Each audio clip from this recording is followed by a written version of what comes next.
کراچی کی بڑی مویشی منڈیوں میں مال تقریباً فروخت ہو چکا ہے۔ بیوپاریوں نے سودے کر کے اب گھروں اور اپنے آبائی شہروں کی راہ لی ہے۔ مزید جانیں گے ملیر میں قائم مویشی منڈی میں موجود ڈان نیوز کے نمائندے سید وسیم سے۔ وسیم بتائیے۔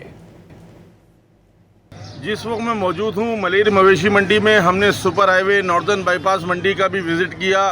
یہاں پر بھی اگر ہم نے صورتحال دیکھی تو آپ کو میں دکھاؤں تو جہاں پر گزشتہ 2 روز تک یہاں پر مویشیوں کی بڑی تعداد موجود تھی، لیکن اب یہ مویشی منڈیاں جو ہیں وہ تقریباً یہ کہا جائے کہ 80% تک جو ہے وہ یہاں سے جو مویشی ہیں وہ فروخت ہو چکے ہیں۔ اور اسی طریقے سے جو ناردرن بائی پاس کی منڈی ہے وہاں پر بھی یہی صورتحال دیکھنے میں آ رہی ہے کہ وہاں پر بھی مویشی جو ہے وہ بالخصوص جو VIP بلاک تھا اس کے اندر سے جو ہے وہ مویشی ختم ہو چکے ہیں۔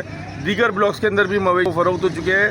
اور منڈی انتظامیہ سے ہماری بات ہوئی تو ان کا یہ کہنا ہے کہ اس بار خریداری کا رجحان جو ہے وہ کافی گزشتہ سال کی نسبت زیادہ رہا ہے اور لوگوں نے خریداری کی ہے۔